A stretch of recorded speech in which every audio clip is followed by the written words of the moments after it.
Hello, everybody. Here we are in a continuation of SPT Speaker Series. So continuing with Laura Pastorini here. She was with us on March 5th to open the first SPT Guest Speaker Series. And she was talking to us about how to use SPT in organizations. And since she gave us so much already in that 1 hour, sometimes it's not enough time and there's still a lot of questions. So she was so graciously willing to come again and give us another 10 minutes or so to continue to ask a little more in-depth questions. So this is what we're doing today. So thank you, Laura, for being here with us again. Well, you're welcome. I'm so happy to be here again with all of you. I mean, with you, Mary, and thankful for the space you're opening for this very important part of the work that is applying and practicing. And very thankful also for all those who are on the other side of the screen. Yes, thank you for watching. So let's go and get into it. So Laura, I know you are using SPT among other tools that you have in your toolbox. So I'm going to kind of more get into that part of your work. I know you work with organizations, with teams, and different sectors. And so the first question I would like to ask you is, what kind of help do you give to these clients? And with that, I mean, I'd like to ask you, like, for example, what kind of problems they come to you with? And then you say, okay, I can do SPT with you in this situation. So what kind of help, what kind of questions they ask you, and how do you decide SPT is the tool that I want to use? Mm-hmm. Well, I would say that the demands that the clients have are like the classical consultancy demands. For example, I don't know, we have a conflict between two areas of the organization, we have communication issues, we have could be internal communication, could be also external communication with clients, with stakeholders, with I don't know, an organization and its place in the community or the society. Could be things around leadership, could be things around articulation, planning. I mean, many things related to transformation and what we call management of change. I don't know how you call it in English, but with the gestión del cambio, no? Mm-hmm. And so many times things that involved a structural change in the organization, and mostly people come with the need of a different approach because they are over-informed, over-diagnosed, and they need some kind of tool that could be implemented quickly, efficiently, and that works like in deeper levels of the structure of the organization, but that you could be seeing results pretty soon. No, I think this is one of the advantages of this kind of tools, that you can see, experiment, make vivencial what you are trying to achieve. Mm-hmm. Okay, so that makes me think of, I'm just imagining you coming in an organization that what they usually get are people that just come in and, like you said, diagnosed, or sometimes even send an email. And there's not, if there is, it's kind of a conversation. So when you come in, you probably invite them to use their body in some way. So what makes you feel confident to go in, knowing that as soon as we get into the body, there are it's almost like that we go straight to the problem or whatever is going on. And so that will open up something for people. So what makes you feel confident to say, even though these are not people that will usually use the body, I will invite them to do this because what is it that you believe that it'll happen? Yes. I don't know. I think you have to adapt every work you do, every intervention to the context you're working with. So it's very important to have a sense of this organization you're going to work with, or this team or this community.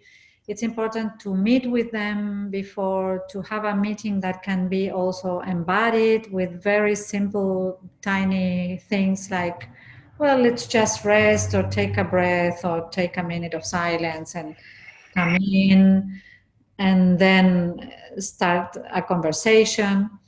And the starting interview is very important for us. I mean, for me, I say us because I always work with other colleagues together in collaboration. And it's very important to co-sense the field. And sometimes even when you co-sense the field, you can get very surprised during the process. So what I would say makes me confident. It's like the little signs of the moment. I mean, being conscious of the moment by moment emerging process. You can start with an organization thinking, oh well, I have to be very slow with them with embodiment and SPT, and they take it and they want more, and it goes like, it flows and flows, and so you're introducing more and more. And sometimes it happens the opposite. Sometimes people say they look like they would love to work with the bodies, but for example, teenagers, I have these social projects with teenagers, and they were very afraid of the body. And older people who you would say, well, they're more traditional, they were really open and disinhibited, and they really enjoyed working with the body. So you have to sense moment by moment, and never judge, never say, with this organization I cannot work, or with this organization I will do this and that. And so when I plan the process, I plan more.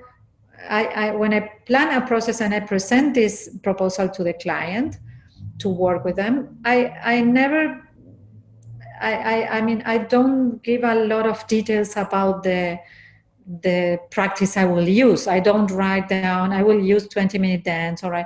I just say, we will co-sense the organization. The organization will be able to see itself, to turn the camera and perceive itself in a different way, including the body as a source of information. It will be vivencial, it will be experiential. And then we see how far we can go with that. With my team, with my colleague, we say, well, we can do 20-minute dance, and then if they go right with that, we can do, I mean, we have a plan A, a plan B, and we go with the flow during the process, having very clear what we want to achieve. We want to achieve that in this session, working with this team is able to see itself, and for example, the place that each one has in the village, in the team or in the organization. Or no, it's more important to see the possibilities to get out of a stack, and then we work with the stack. So it depends on what we want to achieve, and co-sensing continuously the field we are working on. So it seems what I'm hearing you saying is that there's a constant listening. Yeah. Listening and offering and listening and coming back and listening. So it's, when we talk in the theory, you sometimes this iteration, like continuous iteration. Exactly. Exactly. It's like being with our antennas and with the body as a thermometer also, like, no? Yeah, it's almost. Yeah. You say it's almost. I was gonna say, like, like recalculating also. Like, okay, we're doing this, and then see where it goes now. Maybe we need to change directions, but there's a sense of lots of listening. That needs to happen. Yeah. For example, I don't know if I already gave this example to you, but we had an example of a corporation where we were working with a team, and they are very traditional and they work in management. So they say, we will do a stack, but we will only do an individual stack. And when we were doing the individual stack, one of the managers, she said, oh, I feel like a hand here and a hand there. And so we said, well, this is a group stack. She's asking for group stack. And we check. There's always checking. Would you be wanting to go one step further? We could explore this and that. Oh, yes, let's do that. And we go there. No? It's almost as if what I'm hearing you say that the feel is almost giving you. It's like you're basically, as a facilitator, what I'm hearing you say is you're having a conversation with the feel. Exactly. You're proposing something and you hear what the feel is telling you, and then you propose again, and like that. And the feel is very clear. I mean, it's not that you have to have this special perception or be illuminated or something. It's just being curious and going with what wants to emerge. No, it's like, and you have to trust that, trust the field, that the field will give you all the signs. No? Mm-hmm. And almost like that part, that bottom of the U as well, when we say letting go, not hang out in that not knowing and letting come. So it seems like that kind of happens over and over and over again. Yes, I would say so. And there is also an exchange. I mean, you are part of the field in that moment. And there is always an exchange. And if you have a doubt, they say, you can check. I mean, you can ask the people involved, you can be more, not so distant, the facilitator and the team, but more like part of the team. I like so much when, for example, when we do 20-minute dance in our basic courses, and Arawana just jumps in and goes with you in the 20-minute dance. I always do that. Also, if I can, if I am confident enough, I do that with clients also. And we do it, for example, we did field dance with one client that was a very small group, like a team of 6 people. And we wanted to give the instruction, but we got into the field dance with my colleague. So we were part of the field dance. We were giving the instruction, but it continued with their work. So we were part of the field dance. And they really appreciated that small group that was very intimate, really appreciated that we were involved with them, like showing our own vulnerability so they can show theirs. No? And that field allowed that. Other fields are more structured and do not allow that. No? But that was a very, very structured organization, and even though they're really open to it. Mm-hmm. Wonderful, thank you. So we are up to the 10 minutes that we were thinking. And just again, thank you so much for your generosity and just being here with us again. And just to close, I would like to ask you, what is the thing or the part or the moment or the feeling that makes you continue to come back to use this practice? Well, I would say, as my colleague says, that the quality of the results you get, the depth, I don't know, I would say the depth of the conversations you can hear, the quality of the results that you get in these organizations with doing SPT is something that you don't get with other tools. I mean, I use other embodied tools. I am also a constellator, and constellations, as they connect also with the social body or the social field, they allow this kind of results. But I think that SPT has also the quality of compassion, of bringing in the heart. It's not only a matter of perception, of connecting the social field, of finding the best place of contribution in a system.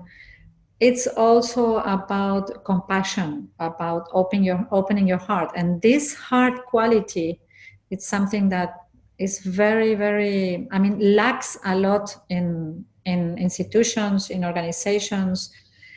It's not in the center. And so it appears in the worst way. We have a lot of conflicts that are very emotional because heart doesn't have a place in that organization. And when you give a place to the heart in that organization, to emotions, to vulnerability, to everything, those conflicts disappear. Those symptoms, they don't have function anymore. They don't have to be there anymore. So this quality, this transformative quality of compassion, I think that would be the most powerful, I think. And you can do it in a very intimate circle. I was in this organization, I gave you the example. We worked also in dynamics with the whole organization, not with SPT, but embodied. And the quality of work they could do when they were open just to see each other in the face, 160 people, and just hold hands and go around in silence, looking to each other, moving with their body. It was incredible. I think open heart is the for your question. Thank you. The open heart. Reminded me one time Arwan is saying the body doesn't lie, especially when the body's not trained. Exactly. Meaning when you're not an actor or a dancer, like it's just pure source of information. Yeah. I used to use that phrase when I was selling my work. The body doesn't lie. And people in organizations really like that because that would be a very good diagnosis then. Because okay, well, I could be here for hours, and but thank you so much for being with us again. Okay. And so I'm gonna let you go on with your life. And so all of you, if you still have more questions, just please post them down here and we will try to get them answered in some shape, way, or form. And just thank you again for being with us and to continue to do this learning all together, because this is what it is. We're all learning together. So thank you, Laura, and bye, everybody. And thank you, everyone.